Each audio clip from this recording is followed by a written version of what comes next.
One of my subscribers had asked me, was I going to talk about this after Lisa Cabrera had did a video talking about this?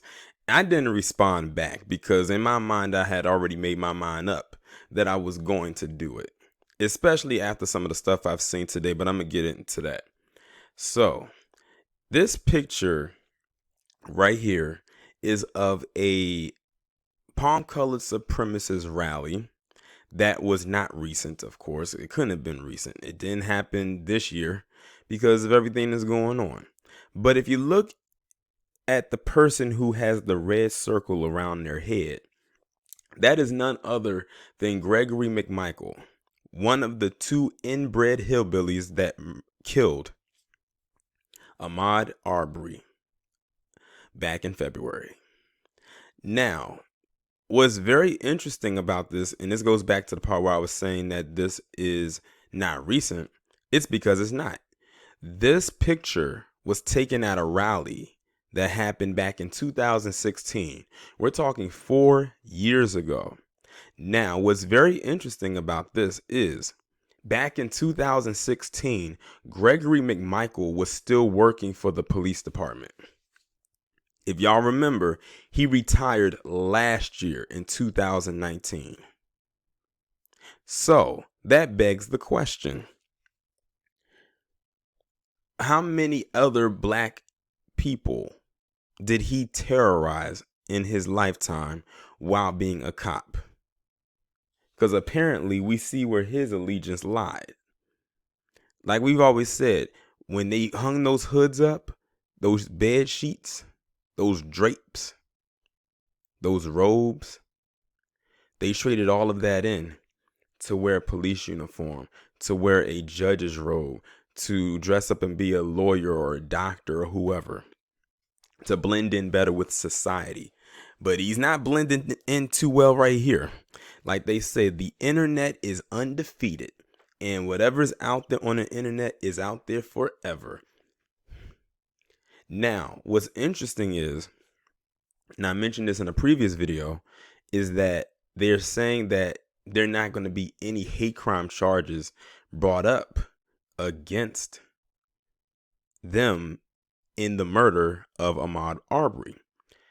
I think looking at this, they should reconsider because this plays a heavy part in it as well. If they can dig up Ahmaud Arbery's past transgressions that has absolutely nothing to do with him being deceased today, then why can't they insert this bit of evidence right here? Because as far as I'm concerned, this is evidence, and use that to link it to this crime, since they want to talk about linking past issues from something that has nothing to do with this incident to this case. Why not do it here? This one actually holds more weight and actually makes it seem like this guy harbored hate towards black people, specifically black men.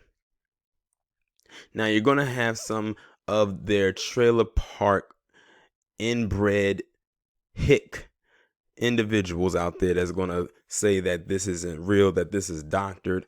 But let me tell you about some stuff I saw today, because I refused to mention it in another video. If y'all have a Twitter account, let me tell you, today was the day I decided that I'm going to save my sanity, and I finally blocked the coonstress on Twitter, because there was this video that went out today that it's allegedly Ahmaud Arbery going into this house that's being constructed on, and that he was looking around and allegedly he maybe took something. I don't know what he could have possibly taken out of a house that's being built, but whatever. And the coonstress literally took that one video and went on a whole anti-black people tirade for the entire day. Like, it was a marathon of tweets from the time she got a hold of that video to leading all the way up to most recently, to the point where she actually ended up trending #1 on Twitter because of all the stuff she was putting out there, and then tried to claim she wasn't doing this for attention, but also in the same tweet saying that she's trending. I cannot stand that dry-haired bitch. I really can't. Let nature take its course. And if she catches the woo woo or gets bitten by a few or even one of those giant Asian hornets, let it be that. But you know what's so crazy? When she put all that propaganda out there, because that's basically what it was between her and Brandon Tatum. I don't know who was worse, but with her, she put out all this propaganda, this anti-black propaganda, and had the nerve to say facts behind it. Facts, facts, facts. And none of it was factual. But then, of course, she knows who she's catering to. And they were backing her up and saying that's facts and everything like that. And then they'll have the nerve to say that she's good for black people. No, she's dangerous. Very dangerous for black people. She's dangerous for humanity as far as I'm concerned. She is a danger to society.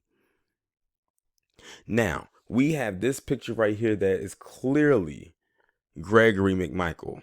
Not one time in any of the tweets that she went on her tirade with when she was going in about the Ahmaud Arbery case did she bring this up. And she won't bring it up. She had the nerve to bring up something about Tyshawn Lee, that little boy that was killed in Chicago back in 2015.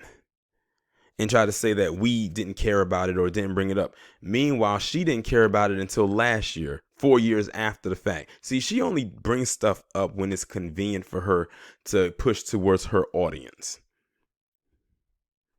That woman is the definition of a dingbat. It is nothing up there, but they claim she is so smart. And see, by me even mentioning her right now in the tone that I'm in, I already know that some of her fans are going to come over here because they do it every time I mention her. The last video I did when I was saying she was a glutton for punishment, when she had got kicked off Twitter for 24 hours. Now that's the second warning for her. If she does it again, she's probably going to get kicked off either for good or for at least a week. I know this because that has happened to me, where I got blocked on Twitter for like a couple days. And I know if I get it again, they're probably going to ban my account for good. I remember somebody was saying that they said something about her on Twitter. They got permanently kicked off of Twitter, and they only had a few hundred followers. But yeah, she was putting out all that propaganda about black people. But I bet you she won't mention this. And this is a real picture. This is not a doctored image to make him look some other way. No, this is him in that picture, side profile. And when you look at the side profile and you look at the mugshot, it's the same person. You can tell it's the same person. Like I said, he was a cop back in 2016. He retired in 2019, 3 years later, and was at a palm-colored supremacist rally. And I bet you he wasn't the only cop out there. But because this is about him, that's all we needed to know. Now, I don't know if they can go back and say that they are going to go for the hate crime charge based on this, but the people representing Ahmaud Arbery, they need to definitely have this on hand when or if or when a trial occurs, because I think that this could possibly help push that case along. But you know, we still aren't holding our breath, but I wanted to bring this to your attention in case y'all didn't know already. Y'all let me know what y'all think down in the comments, and I'll talk to you in the next one.